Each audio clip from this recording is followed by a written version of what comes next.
Assalamualaikum warahmatullahi wabarakatuh. Alhamdulillahirabbil alamin wa bihi nasta'inu ala umuri dunya wa din Sayyidina Muhammadin wa ala alihi wa sahbihi ajmain amma ba'du. Pertama-tama marilah kita panjatkan puji beserta syukur kehadirat Allah Subhanahu wa taala yang mana atas berkat rahmat dan karunia-Nya sehingga kita masih dapat berjumpa meskipun dalam keadaan virtual. Salawat beserta salam tak lupa semoga tetap tercurah limpahkan kepada junjungan kita, yakni Habibana wa Nabiyana wa Rasulana Muhammad Sallallahu Alaihi Wasallam, kepada para keluarganya, para sahabatnya, kepada para tabi'in dan tabi'atnya, dan tak lupa kepada kita selaku umatnya yang insya Allah taat dan patuh kepada ajarannya hingga akhir zaman. Amin. Perkenalkan, saya Dina Nur Azizah. Di sini saya bertugas sebagai moderator kelompok 13 yang akan memaparkan materi yang berjudul Guru dan Tugasnya. Baik, untuk mengefektifkan waktu, saya akan membacakan susunan acara. Yang pertama, pembukaan, yang kedua, pemaparan materi, dan yang ketiga, penutup. Untuk membuka acara ini, marilah kita buka dengan membaca basmalah bersama-sama. Bismillahirrahmanirrahim. Beranjak ke acara yang kedua, yakni pemaparan materi yang akan dibawakan oleh rekan saya, yaitu Suci Nur Endah dan Tiara Aprianti. Kepadanya saya persilahkan. Terima kasih kepada Dinda selaku moderator. Jadi di sini saya akan membahas mengenai guru dan tugas-tugasnya. Kita bahas pengertian guru. Secara umum, guru adalah seorang yang berdiri di depan kelas untuk menyampaikan ilmu pengetahuan. Sedangkan menurut Undang-Undang Dasar Nomor 14 Tahun 2005, guru adalah pendidik profesional dengan tugas utama mendidik, mengajar, membimbing, mengarahkan, melatih, menilai, dan mengevaluasi peserta didik pada pendidikan anak usia dini, jalur pendidikan formal, pendidikan dasar, dan pendidikan menengah. Guru sebagai pendidik dan pengajar anak. Guru juga diibaratkan seperti ibu kedua yang mengajarkan berbagai macam hal yang baru dan sebagai fasilitator anak supaya dapat belajar dan mengembangkan potensi dasar dan kemampuannya secara optimal. Hanya saja ruang lingkupnya berbeda. Nah, sekarang kita bahas mengenai peran dan fungsi guru. Yang pertama, guru sebagai pribadi. Kepribadian guru sangat mempengaruhi perannya sebagai pendidik dan pembimbing. Guru mendidik dan membimbing para siswa tidak hanya dengan bahan yang ia sampaikan atau dengan metode-metode penyampaian yang digunakannya, tetapi dengan seluruh kepribadiannya. Kepribadian guru seperti halnya kepribadian individu pada umumnya terdiri atas aspek jasmaniah, intelektual, sosial, emosional, dan moral. Yang kedua, guru sebagai pendidik dan pengajar. Guru adalah pendidik yang menjadi tokoh, panutan, dan identifikasi bagi para peserta didik dan lingkungannya. Oleh karena itu, guru harus memiliki standar kualitas tertentu yang mencakup tanggung jawab, wibawa, mandiri, dan disiplin. Guru juga mempunyai peranan ganda sebagai peserta dan pendidik. Tugas utama sebagai pendidik adalah membantu mendewasakan anak dewasa secara psikologis, sosial, dan moral. Yang ketiga, guru sebagai pembimbing. Guru diibaratkan sebagai pembimbing perjalanan. Berdasarkan pengetahuan dan pengalamannya, bertanggung jawab atas kelancaran perjalanan itu. Dalam hal ini, istilah perjalanan tidak hanya menyangkut fisik, tetapi juga perjalanan mental, emosional, kreativitas, moral, dan spiritual yang dalam dan kompleks. Sebagai pembimbing, guru perlu memiliki pemahaman yang sesama tentang para siswanya, memahami segala potensi dan kelemahannya. Agar tercapai kondisi seperti itu, guru perlu banyak mendekati siswa, membina hubungan dengan akrab, serta melakukan pengamatan dari dekat dan mengadakan dialog-dialog langsung kepada para siswanya agar terjalin hubungan yang lebih dekat dan akrab sesama guru dan siswanya. Terima kasih, itu penjelasan dari saya. Dilanjut oleh pemateri kedua, yaitu Tiara.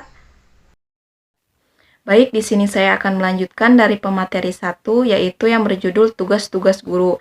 Ada beberapa poin di sini mengenai tugas-tugas guru, yaitu yang pertama, guru harus merencanakan tujuan dan mengidentifikasi kompetensi hendak dicapai. Yang kedua, guru harus melibatkan keterlibatan peserta didik dalam pembelajaran.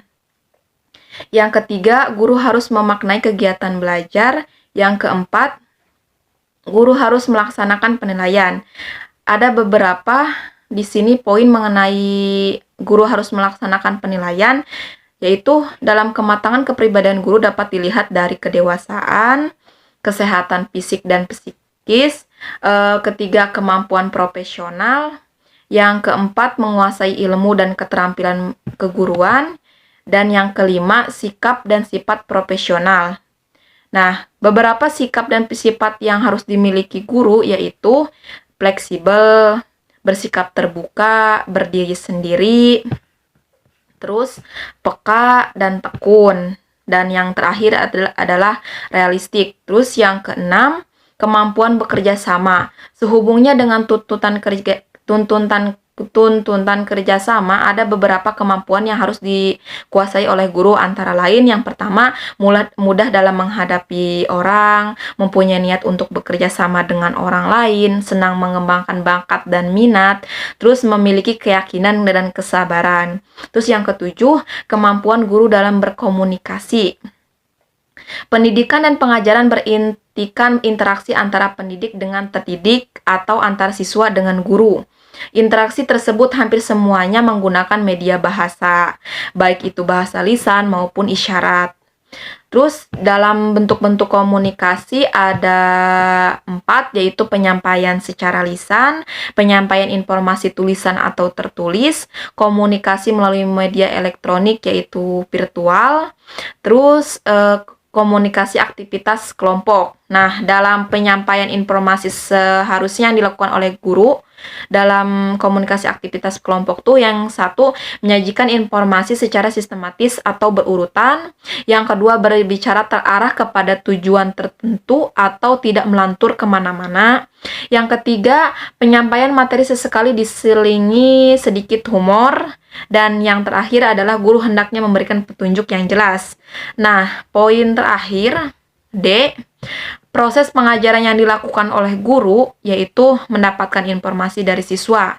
Ada beberapa kemampuan yang dituntut untuk menyampaikan informasi kepada siswa, antara lain yang pertama adalah guru mendengarkan pembicaraan siswa dengan seksama, guru dapat mengemukakan pertanyaan siswa dengan jelas, dan yang ketiga, guru dapat mendorong para siswa untuk berbicara, mengemukakan pendapatnya, dan yang terakhir, guru hendaknya berusaha agar terciptanya situasi diskusi antar siswa.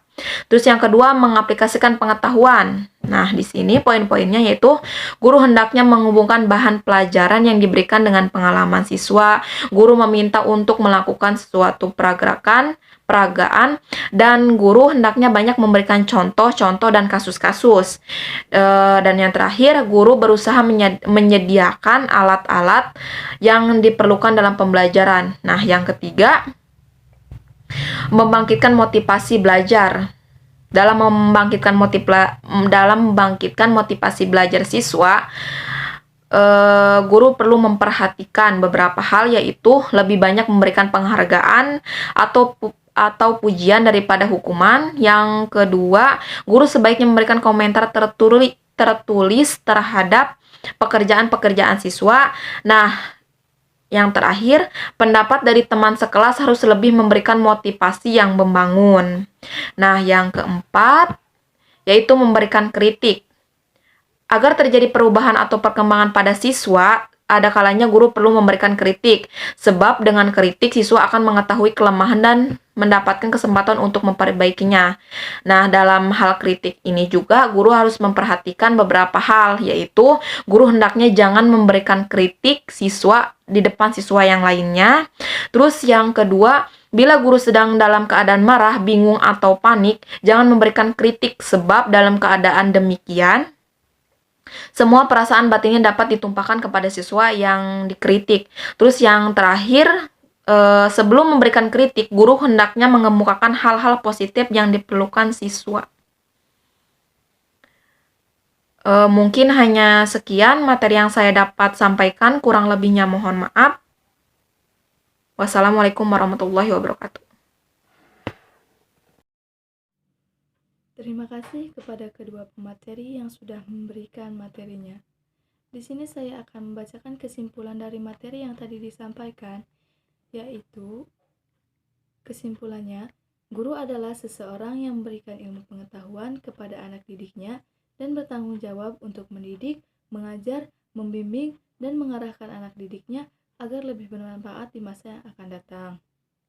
Acara yang terakhir yaitu penutup.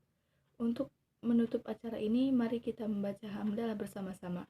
Alhamdulillahirrabbilalamin. Acara demi acara telah selesai. Saya Dina Nur Ajijah sebagai moderator pamit undur diri.